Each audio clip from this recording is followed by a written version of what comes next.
ये आकाशवाणी गोरखपुर है। अब आप सोने निगम से क्षेत्रीय समाचार सुनिए। संयुक्त इंजीनियरिंग भर्ती परीक्षा जेईई मेंस और चिकित्सा विज्ञान राष्ट्रीय पात्रता एवं प्रवेश परीक्षा नीट यूजी अपने निर्धारित कार्यक्रम के अनुसार सितंबर में आयोजित की जाएंगी। जेईई मेंस की प्रवेश परीक्षा 1 से 6 सितंबर तक और नीट यूजी परीक्षा 13 सितंबर को आयोजित होंगी।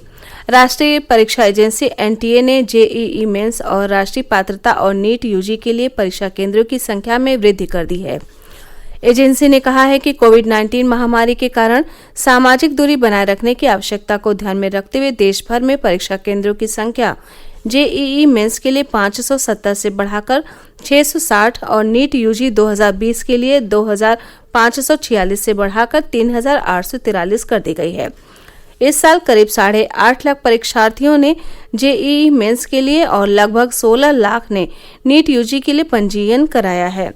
एहतियाती उपाय के तौर पर नीट यूजी परीक्षा में एक कक्ष में प्रतिभागियों की संख्या 24 से घटाकर 12 कर दी गई है। शिक्षा मंत्री रमेश पोखरियाल ने कहा है कि हम छात्रों के साथ हैं और उनकी सुरक्षा हमारी प्राथमिकता है। देश में कोविड-19 के कुल संक्रमण के कुल सक्रिय मामलों की तुलना में इस समय लगभग 3.5 गुना से अधिक लोग ठीक हो चुके हैं। पिछले 25 दिनों में संक्रमण से ठीक होने वालों की दर ताज़ा मिले मामलों का 100% है। स्वस्थ होने वालों की दर बढ़कर 76.30 हो गई है। अब तक किए गए एहतियाती उपायों के कारण 24,67,000 से अधिक लोग इस संक्रमण से ठीक हो चुके हैं। पिछले 24 घंटों में 63,000 से अधिक लोग इलाज के बाद ठीक हुए। स्वास्थ्य मंत्रालय ने बताया कि कुल संक्रमित लोगों में से केवल 0.29% मरीज वेंटिलेटर पर हैं और मात्र 2% लोग आईसीयू में हैं। मृत्यु दर भी तेजी से घटकर 1.84% पर आ गई है। 30 राज्यों और केंद्र शासित प्रदेशों में मृत्यु दर राष्ट्रीय औसत से कम है। इस समय देश में संक्रमण के 7,07,267 सक्रिय मामले हैं। कल 1,059 मौतों के साथ कोरोना से मरने वालों की संख्या 59,449 हो गई है। केंद्रीय सरकार स्वास्थ्य सेवा ने अपने लाभार्थियों को विशेषज्ञों के साथ परामर्श करने की सुविधा देने के लिए कल से टेली परामर्श सेवाएं शुरू की हैं। स्वास्थ्य मंत्रालय को कोविड-19 महामारी के मद्देनजर विशेषज्ञ डॉक्टरों के साथ ये सेवा शुरू करने के लिए वरिष्ठ नागरिकों समेत कई अन्य लाभार्थियों से अनुरोध मिले थे। शुरुआत में ये सेवा दिल्ली एनसीआर के लाभार्थियों को ही उपलब्ध होगी। ये सेवा सभी कार्य दिवसों में सुबह 9 बजे से दोपहर 12 बजे के बीच उपलब्ध रहेगी। इस सेवा के लिए स्वास्थ्य मंत्रालय के मौजूदा ई संजीवनी मंच का उपयोग किया गया है। लाभार्थियों को अपने मोबाइल नंबर पर पंजीकरण कराना आवश्यक है। टेली परामर्श के बाद ई प्रिस्क्रिप्शन जारी किया जाएगा, जिसे दिखाकर दवाएं प्राप्त की जा सकेंगी। केंद्र सरकार ने पूरे देश के राजमार्गों पर टोल प्लाजा पर किसी भी छूट के लिए फास्टैग अनिवार्य कर दिया है।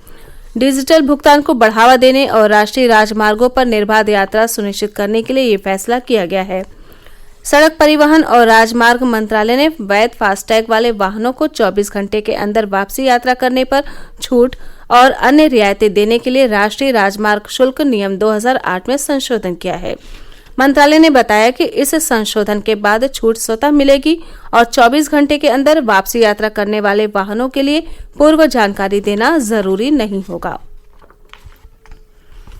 प्रदेश सरकार ने राज्य में सभी तरह के सांस्कृतिक और धार्मिक आयोजनों पर 30 सितंबर तक रोक लगा दी है।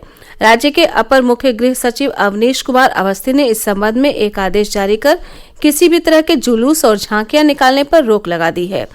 आकाशवाणी से बातचीत में श्री अवस्थी ने कहा कि इस आदेश का हर हाल में पालन होना चाहिए। एक स्थान पर 5 से ज्यादा लोगों के एकत्र होने पर भी प्रतिबंध लगाया गया है। ये सारे प्रतिबंध इस आशंका को देखते हुए लगाए गए हैं कि असामाजिक तत्व कानून व्यवस्था तथा सांप्रदायिक सौहार्द को बिगाड़ने का काम कर सकते हैं। प्रदेश में अलग अलग हुई 2 सड़क दुर्घटनाओं में आज 9 लोगों की मौत हो गई, जबकि 17 लोग घायल हो गए। लखनऊ के काकोरी क्षेत्र में रोडवेज की 2 बसें आपस में भिड़ गईं, जिसके कारण 6 लोगों की मौत हो गई और 10 अन्य लोग गंभीर रूप से घायल हो गए। पुलिस सूत्रों ने बताया कि काकोरी हरदोई रोड पर बाजनगर गांव के पास आज सुबह ये दुर्घटना उस समय हुई जब ट्रक को ओवरटेक करने के प्रयास में एक तेज रफ्तार बस विपरीत दिशा से आ रही एक अन्य बस से टकरा गई। उधर कुशीनगर में आज पिकअप और तिपहिया वाहन के आपस में टकरा जाने से 3 लोगों की मौत हो गई, जबकि एक बच्ची सहित 7 लोग गंभीर रूप से घायल हो गए। मुख्यमंत्री योगी आदित्यनाथ ने सड़क दुर्घटना में लोगों की मृत्यु पर गहरा शोक व्यक्त किया है। उन्होंने दुर्घटना में घायल लोगों का समुचित उपचार कराए जाने का निर्देश भी दिया है। इसी के साथ क्षेत्रीय समाचारों का ये बुलेटिन समाप्त हुआ। नमस्कार।